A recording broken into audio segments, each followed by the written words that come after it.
I know some bitches gave me pussy for some clout, but they ain't get it. I might dig her down and have somebody misses in her feelings. I've been woke since 6 o'clock, just smoke a ganja reminiscing about my niggas in them times when we was deep up in them trenches. But the time steady moving and them niggas steady switching. Man, what's the word, man? Welcome back to Love City TV, man. Today I'm here with West Side very own, man. Like, you want to introduce yourself to the people for the people that don't already know you? It's your boy Ceno, man. Y'all know what's going on, man. A whole lot of gang shit, a whole lot of mob shit. Shout out Love City too, bro. So yeah, man, appreciate you coming through, bro. You know, it ain't too often that Love City get to interview, somebody that got like the type of history here in the city that you got. You know what I'm saying? You got that like legendary type status, especially like out west. So appreciate you coming through, man. Bro, you know that. So take us back a little bit for people that don't know about you, right? How you end up getting into doing the music stuff? Like, how did it start? Like what made you say like, man, I ain't gonna lie, I really just woke up one day and was just on some straight music shit.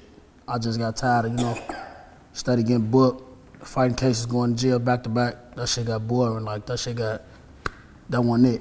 So I just wanted to do something different.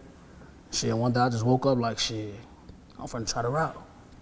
All right. Like, I got in the first studio. I was in my boy basement. Bro, same nigga who made the first beats and shit. His name Corey, cool boy. Still make beats and shit.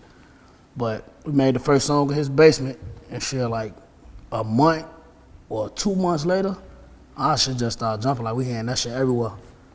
Everybody around the city playing that shit. When first want to book us, labels started calling, hit like 1 million views in like a month. Shit was just getting crazy out of nowhere. Damn, so in 2 months, that's kind of fast, you know what I'm saying? And I mean, just me working with like artists, like right now, and even working with artists like back in the day, it's hard to just get people to pay attention to you. So do you think like, because it happened so fast, you didn't appreciate the Nah, I ain't gonna lie, like, yeah, you could really put it like that, but I was just young. I was like 19 when that shit first started happening. Bro, so it's like, motherfucker ain't never saw that much money at one time in their faces. Oh man, can't nobody tell me what to do with it. Now young, see a Porsche truck, but I know it's on my shit. I was doing my thing, bro.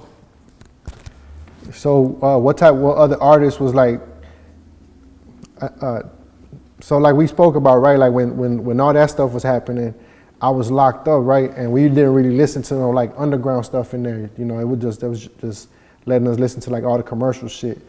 So like around that time, just so what was the scene like in the city? Like who was popping? Who else was buzzing at the time? Like, this bitch was turned. The whole city was turned. What year was that? Sosa started this shit in 2011. We came the year after him, 2012, 2013, some shit like that. Bro, us, Mikey Dollars, Lil Chris, Ill Will, Stunt Taylor, Lil Durk. Shit, the whole OTO 600, all of them, they been doing their thing. Did you guys ever? It wasn't a lot of people from out west though. It was only like people that we literally fucked with, like grew up with and shit like that, like Cargo League, Dale Gang though, bro, MBE, shit like that. That was the whole scene, but the scene was turned around that time. Did you ever guys like collab with any of them dudes? Yeah, Sosa. I got shit with Durk. I fucked with Sosa a few times. Bro, he was on Cristiano with us a few times. And how was it back then? Obviously, like, they wasn't at the level that they at now, but just how was it just vibing with them? Was it just like some regular shit? It was just like some regular shit. Like, when nobody acting too big-headed, everybody had their own lit glow, One for one on no big-head shit, though, like, shit, it was just cordial. We was chilling. And how was the neighborhood reacting to you, like your own neighborhood? I was like, I can't walk to the store, shit. I walk to the store, little kids going crazy, old people going like, that shit was crazy. And when was like your first show that y'all did, like that was real big? That was real big, or like a first big impact? What was your first show that you was like, oh shit, like this is new? Somebody had put together like a lit showcase in our neighborhood and shit. They rented out a stage and shit on 15th to St. Louis. And we was the hottest thing through our hood at the time, so they called us down there, we go perform, we did the shit for free. Now, They got, who was out there, man? Who all was out there? They had fucking, what's the nigga's name, man? From down there with T.I. now? Young Dro and what's the other dude name, man? They was doing mixtapes and shit together. DJ Drama? No, they let futuristic ass music, man. What the fuck his name Future? is? No, I can't think of his name, but whoever he was on, bro, they rocked that motherfucker, and we was like the underdogs coming on the stage. And we tore that bitch down way harder than them. And we seeing kids crying, going crazy, fat bitches falling out and shit, want them motherfuckers sign their titties. We ain't even nobody yet. I don't even think we had a million views yet. Bro, that shit was crazy. I'm motherfucking 19. So that shit was like, this shit that we look at on TV and think that could never happen. So was it like a block party? They just put a stage up? Yeah, it was like a big ass block party and they just put the stage on the empty lot. They rented the stage out of shit. You know what's crazy? I don't know like if that's just like some West Side shit, cause I remember back in the day, bro, like in the 90s, they used to do that shit. Like, yeah, do it. And it'll be like a professional ass day. One time, bro, I was at a show. It was a block party. It was on Crenshaw, Central Park, by where Do or Die was at. Yup. That bitch stayed down there. Listen, bro, they had a stage. It's so big. The crazy part is that the sound man didn't even come. So they just had a stage with no sound, bro. These dudes, motherfuckers was performing with no sound, just a cappella, bro, like a speaker. Bro. And they was rocking that motherfucker, the Snipers, Do or Die, like all back, like way back, you know what I'm saying? Yeah, you know, the Snipers, bro, that's family, bro. Yeah, yep. So, you know, they always came Chilla, that's my cousin. Shout out Cuzzo, bro. Yeah, Chilla, my homie, yep. Rob, Wick, all of them. So it's funny that, you know, I'm around a lot of youngsters right now, and a couple youngsters that I first came around, we was like really like just getting to know each other. They really didn't know what I was on, you know what I'm saying? I didn't really know how serious they were about the music, but we just vibing. I'm trying to figure this video shit out. And the first time that I met you, we were shooting a little rounds video over, you know, at the video shoot, and you was there, and we got to chopping it up. And then when I told you where I was from, you knew all the people I grew up with. Cool, bro. You know what I'm saying? So like you naming names, and I'm then naming names that's really somebody's. Like, yeah. you only gonna know if you know. So then the youngsters that was with me, they really didn't know nothing about my background. You know what I'm saying? Because like I tell everybody, like I don't really talk about my background too much. Like, not that I'm ashamed of it, but I don't talk about my background like trying to build myself up. You know what I'm saying? It's like if you know, you know. Yeah. If you ask me about it, I'll talk about it. But I'm not gonna be like, you know how I used to be. Flexing your muscle. Yeah, you so got to. So when you started naming them names, and they was like, they seen how you was talking about them, and I'm looking at them like, yeah, like that's the type of motherfuckers I grew up around. You know what I'm saying? Like them my homies. So now it kind of like solidified that kind of relationship, because they ain't know if I was just like some goofy ass cameraman. They just need the video. I'm just, you know what I'm saying? So now it's just like they got a different understanding now. It's like I really fuck with y'all because I fuck with y'all, and you kind of like help, you know, you help with that situation. So I appreciate that. Bro, for sure. That's love. So what was your big show? Like, was it a big festival that y'all did, or where did you look at the crowd and you was like, oh like, shit? We did a lot of that shit. Like, I can't even say what my biggest one was. But is there anyone that stood out to you in particular? The Bobathon, that motherfucker was different. Like, that was our first, like, real live paid show. We was the biggest thing in the city around the time. Like, Durk was on the show with us. All his people on the show. Stunt Taylor, the whole out west scene on that motherfucker. Like, but we was the headliners. Okay. Sicko Mob was the headliners. And it was like, when we was coming in, and all the artists crossing the stage and shit, it's like Durk and them, they walk across stage first, but like we not going on stage. Everybody going to like the green rooms and all that type of shit. Mm-hmm. So Durk and them go past. Everybody go fucking nuts. But when we came on that stage, they're like, and them fans saw us, bro. Like that shit was different on my daddy. Like they was loud as fuck in that motherfucker. Hoes going crazy on bro. So did y'all like eventually end up getting signed? Yeah, like 2014 we signed the deal on bro. Signed the deal 2014 to 2017. Yeah, and that shit was over with. What was that whole situation like? Like, it was going good, you know. It was cool for a little minute until they started telling us like we can't make certain music, like we gotta work on these certain beats, or come up with this certain topic and shit like that shit, it's overrated. To be signed under a label, that shit overrated. Like, it's better to be independent, and I know that shit now, so that's why I'm independent. And you know, it's funny because it's like, if you know like Sosa's story, Durk's story, Reese's story, they all kind of had similar situations where like the label didn't really know how to handle them. Yeah. They was trying to make them something to Yeah, where like they want you to cross over. Yes. They want you to be something that ain't you. And I think that always been the case with Chicago, bro. Like, Chicago is just a different kind of city than any other city, because it could be two whole different sounds from the same neighborhood. You know what I'm saying? Like, Sure.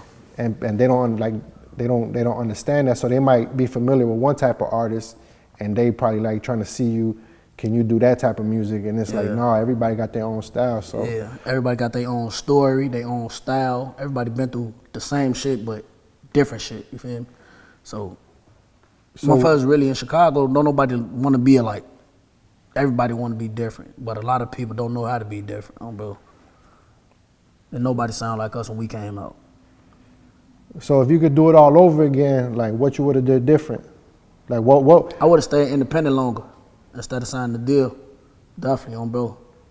But other than that, everything else was fun as hell. Like the shows, the money was good. Shit. What's the name of the label you were signed to? RCA Polo Ground. All right. What other artists they had on there? A$AP Ferg. We worked with A$AP Ferg. We fucked with the whole A$AP Mob. They brought us out on a few shows when they was in the city. Other shows outside the city, they called us on stage and shit. And what artists from like that, from that time, like, do you still keep in contact with? Really none. I ain't gonna lie to you. Like, really none. I just be focusing on my own shit like right now. Like, just trying to rebuild my own brand as an independent artist instead of Sicko Mob. Cause motherfuckers be like, damn, bro, you ain't dropping on in a minute. Y'all stay dropping shit. You just ain't been looking. Y'all typing in Sicko Mob. So for all y'all motherfuckers out there still typing in Sicko Mob, that shit dead. Ain't no more Sicko Mob. Look up Ceno. That's it. Straight like that. Bro, I'm dropping heat. So what happened with the whole Sicko Mob shit? Because it was a group, right?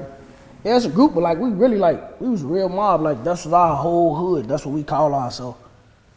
And you know, with that hood shit, be fluky snake shit going on, you know, backdoor shit. And I'm one of them niggas, I ain't finna sit around no fake shit, you feel me? Why sit around that shit and then end up dead or some shit, you know? So you just did the smart thing, huh? And just kind of remove yourself from there? Yeah, I'm big dog mindset. I don't be thinking little. I got shit I gotta do. I got shit planned ahead. So now that you're trying to, like, you know, rebrand as like the solo artist, what's been the biggest struggle? They hacked my fucking Instagram. I seen that. They hacked my Instagram. So when they hacked my Instagram, it's like I lost a lot of following. So it's like this a real life. I all the way start over once again. It's like my 6th Instagram page though. Anytime I get like 50K, 100K, 10K, they flag my shit. I don't know what they be on with me, man. So they hack it or Instagram? Yeah, they hacked my shit. Somebody hacked my shit. Some white dude trying to make me pay him and get my page back. Fuck that page, bro. I see that happen to a few artists. That happened to Pronto. Yeah, he got his shit back though. Yeah, folk got his shit back. A couple artists that shit happened to. I got some shit coming out with folk too. Bro, by the way. JR007 and Pronto. Bro, we got some shit dropping. Video coming soon. Bro, got some shit coming out with 10K Kobe. Shout out, little bro. Who else I got features with? Shout out all my people, bro. Shout out Izzo Nash. Shout out Q-Ball, bro. You know, shout out Malk 101. Shout out Michifo. Shout out all my people, bro. I don't really be working with a lot of niggas. I fuck with them, bro. Free little Ron. Free little Ron for sure, bro. That's little bro. Yes. I mean, so now, like, you basically, you know, trying to, like, are you trying to, like, just reinvent yourself, or is it like the same sound, or what's that like? Like this new shit though, like it's been 10 years since all that old shit. So it's like now I'm grown as hell. So it's like my music is way different. Like I'm really telling my stories and shit that I done been through my music. Now I don't really just be on no party shit too much. Most of the time you gonna hear some pain shit coming from me. I'll get on some turn up shit with you too though. Still, I'll bring that shit back, but not that type of turn up. Do you think like doing interviews and stuff like this, kind of like, cause you probably new to a lot of people, you know what I'm saying? So you think this like gonna help with that as far as like people like I said, I was gone the whole time, so like I'm still learning about everything you did, and a lot of the stuff you're doing now make more sense to me, you know what I'm saying? Right. So like, what else do you think, like, what else you got planned as far as like, that's gonna help you kind of, you know, build your brand back up? Right now, I really just focus on dropping a lot of singles and shit, like just working on networking with other artists and shit that I fuck with personally, and just dropping them single shit, dropping these music videos. Like we ain't dropping no singles without the video. We just get straight to it. Motherfuckers just trying to build that buzz, keep dropping them singles. Once that buzz get back up, I already know what time it is. I already know what to do. All right, well, you know, we about to start doing like some film shit. We talking about doing like, you know, like little web series, even short films. I'm with all that shit. So I'm finna hit your line, man. Hopefully, you know, I'm with all that shit. Hell yeah. I need parts. Yeah, hell yeah, for sure, shit. All right, man, is there anything else like that we ain't touch on that you want to talk about? Anything you got coming up? Like what you got planned? Like I don't know if I'm gonna drop an EP or a mixtape, but it's finna be some hot shit finna drop on, bro. The beginning of the motherfucking, like, I'll probably drop it June 12th. On, bro, an EP or a mixtape. I don't know. I'm gonna keep y'all one of them for right now. All right, like I said, bro, I really appreciate you coming through, man. Like I said, you've been showing love ever since we met, bro. Like, and you know, anything you need from us, bro, we got you. You know, photo shoot, video, interview, whatever, man, we there. Like I said, we definitely gonna hit the line once we start shooting these movies and stuff. Check. So I look forward to working with you, bro. Bet. Let's get it. All right, man, we up out of here. Everybody go follow me, man. Ceno Selfmade 1 on bro. It's my new page. They hacked my old account, man. They study hating on me. You got a YouTube? Yeah, my YouTube, Ceno Bug Ass. It's a new YouTube too. I'm starting over everything. Fuck. All right, we finna drop the link in the comments too, man. Tap in. Gang. Peace.